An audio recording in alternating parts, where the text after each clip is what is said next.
So you never even, like when you started heading, you didn't at all, like you had never been like, oh, this guy's gonna help me with my head. Because like when I started, Sartain helped me a bunch. Like I went and found somebody like, you know what I mean? No, nobody ever helped me with nothing until I started up on Patrick, I guess.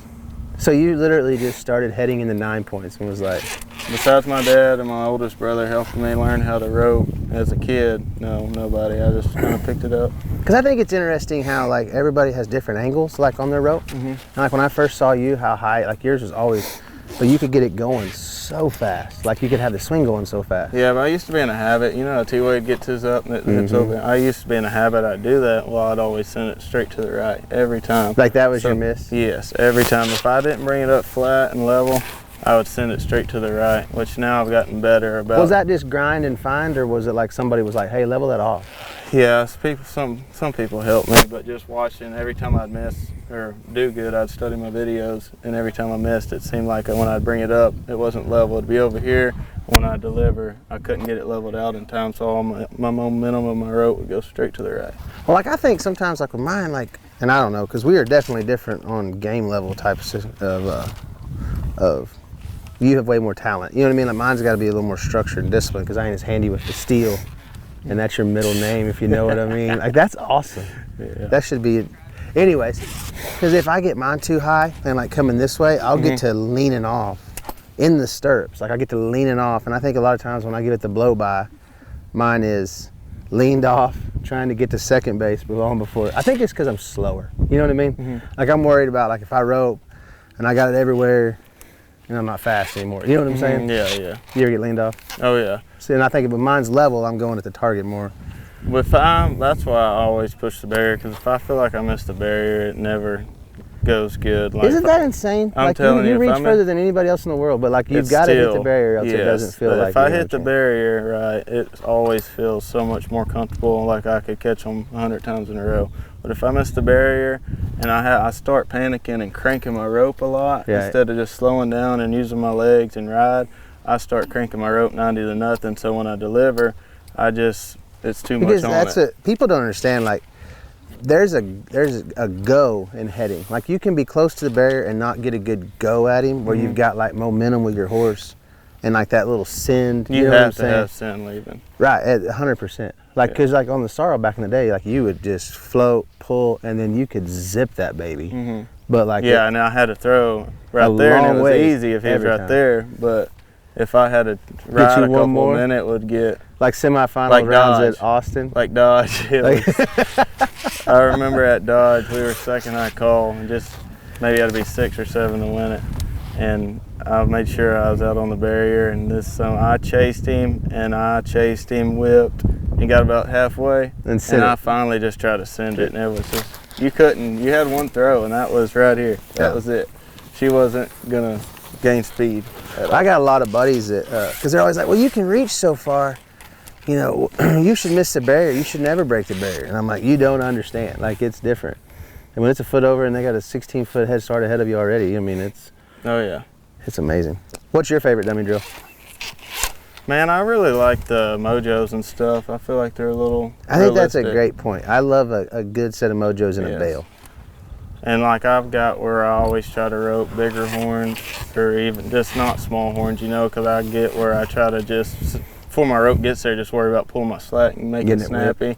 Where a big one, it makes you follow it through all the way and finish it on big horns. Do you go right to left like when you reach? Like, are you thinking a little bit like right to left? I'm more like, or are you coming I finish it kind of right to left, but I aim straight. Like everything's flat and straight at the head. Like I try not to turn it. If I turn it over too much, I curl the front leg. So I always sometimes drop a coil too much. So I got a lot of curl and slack like going that way towards it. So if I turn it over, I curl the front leg like I did at San Antonio 3rd round the other day. I had too much out there. So I always try to throw it straight and then just finish it. I want a great one here. This is just a little tidbit for myself. But like popping it off little horns. I mean, you get in the winter and it feels like steers will get a little fresh, like right here in the spring, like late winter, our horses are a little bit tight. Like what's your voodoo magic for not popping it off the horns? See, I used to struggle bad popping it off the horns, real bad actually, because I'm never like right horn, left horn it. and finished it. Where if I do that, I wouldn't pop it off much, but I've always tried to just make it pop on the horns, and I'd always spin it off the right or something. So now I always, rodeos or anywhere, if I have a little horn steer at the rodeos, I go down. Medium soft, like you use a stiffer head rope. Yeah, like I didn't use a medium soft all year last year, and then the guy sent me some to the finals, and I didn't even think I'd use them. And I used one every round, but the 5th round on pink night, I used a soft. But it's just because the NFR steers, most of them have bigger horns, so they'd stay open a lot better, which a soft rope, I split the horns a lot with them because they don't stay open as much, you know, where I can cover enough ground. But if I get to a rodeo and I have one that just has decent sized horns or smaller, I always like my spoke. I get a little less spoke and use a soft or just a softer rope. That way I won't pop it off, because if I use a medium soft, it'll sound off and still just spin off every time. A lot of guys, and like younger kids compared to, like, I say younger, I mean I'm getting old now, but they, like, everybody's using stiffer ropes. And like I tell you who I lean with is like a guy like Manny who's old and he tries to use a stiff rope sometimes. Like that's more. I used to never like a stiff rope. I loved a soft rope, but I've got where I can't.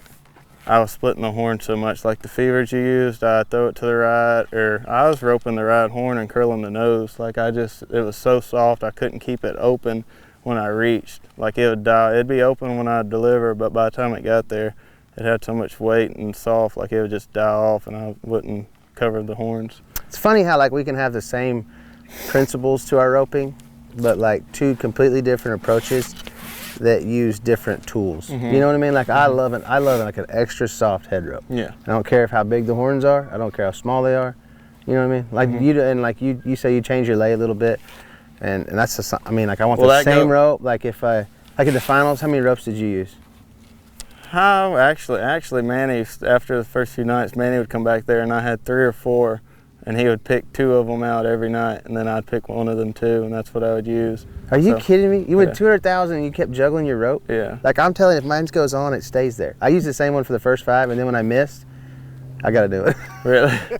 Yeah, I just feel through them. It missed twice.